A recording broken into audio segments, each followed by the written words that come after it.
So let's see, if you've caught the latest buzz, a new update recently hit KR test server regarding the new generation. With it, they added 3 new skills for the Divine Knights, which are going to be part of the generation missions. I decided I'd go ahead and make a video showing the 3 skills, and I'll show myself dying to the new raid boss on KR. So the 3 new skills come with their own tab. We have Shield of Trust, Celestial Spikes, and Judgment Blade. They all share the same cooldown, which is 40 seconds, and there is a new UI for the skills. Each skill comes with 5 sub-skills that affect the main skill. To rank the sub-skills, you will have to gain Divine Experience, which is from the new raid mission. Not only do you have to gain Divine Experience, you have to unlock the next ranks of the skills by doing various objectives. I'm not going to go through the objectives right now. Currently all the objectives are up in a Mabinogi thread in the foreign content section. Right now I'm just going to go ahead and show you the 3 skills, show you the raid boss, die to the raid boss, and that sounds pretty much it. Shield of Trust increases your magic defense. It will also stop some of the new boss's attacks. Celestial Spikes is, in my opinion, a very mediocre damage over time.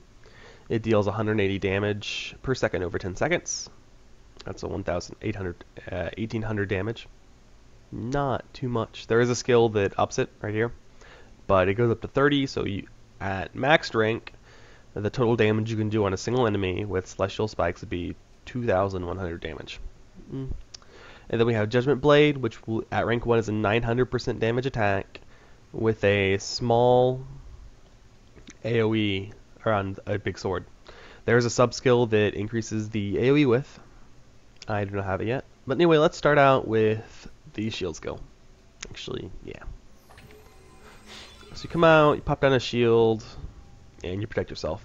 I'm pretty sure the circle will protect your allies, and that's important for the raid boss, because the raid boss does have an instant killing move, and that will avoid it. So you'll at least want to have this skill rank F for fighting the new raid boss. Now if I just wait for the cooldown, waiting for cooldowns. Next up, I will hopefully hit with Judgment Blade. 3 seconds. 1 second. Judgment Blade, you enter a lengthy load time. You call the sword upon you, load it, and then it clicked into place. You click around you, and the sword falls down and smacks for damage. Interesting thing about the skill is not only is it a 900% damage skill, there is a sub-skill that increases its critical damage. The sub-skill will increase its critical damage to a total of plus 150% critical damage. Currently, we do not know how it stacks with R-typing, although I have confirmed that R-typing does affect Divine Judgment Blade. So, to all of you out there with R-typed items, you will be able to add damage to Judgment Blade, and hopefully that stacks with the passive additional crit multiplier. Next up, you won't be able to see this very much, but we have Celestial Spikes. It's a damage over time skill. It's instant load. You can run around with it loaded. And when you cast it on an enemy, spikes come out, smack the enemy, and it'll probably die in 1 tick there. I dealt 182 damage because I have the skill rank 1, which is base 180, and I have the first rank of the sub-skill, which adds an additional 2 damage. From my opinion, that is definitely the worst skill out of the bunch. Although, if you rank one of these sub-skills, it will add to your MP pool. Not max, but when you use it, it will increase your MP.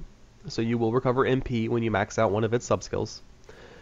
Conversely, with the shield, it will go upgrade to the point where you can increase your HP, and it will recover some of your wounds. Which, all that sounds really nice. Again, to upgrade the sub-skills, you'll have to do the new raid mission. So let's dive into that. We have a new raid party. Let's enter the name. I'm going to have Rar to form my party.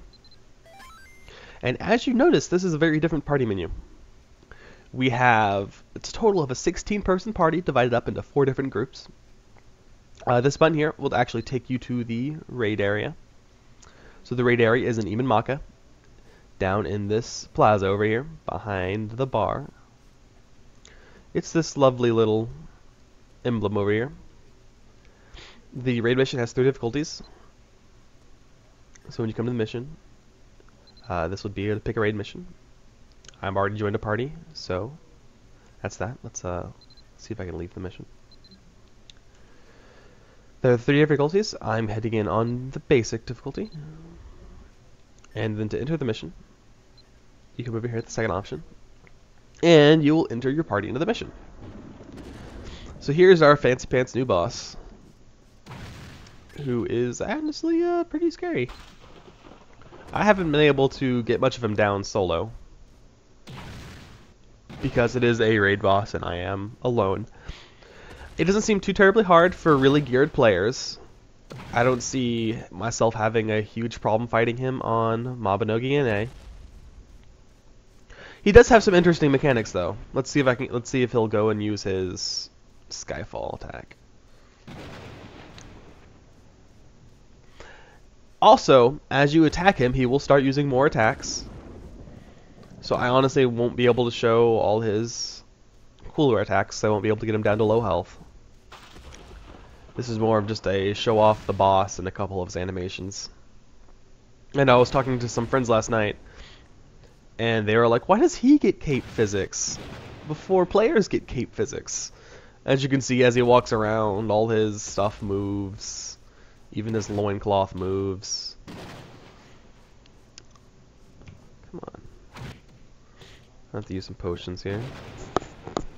Let's see if I can get him to...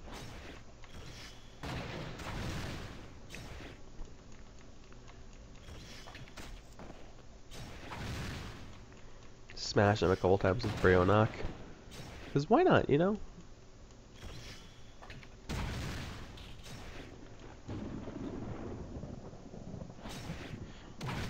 Let's go ahead and use Celestial Spikes on him.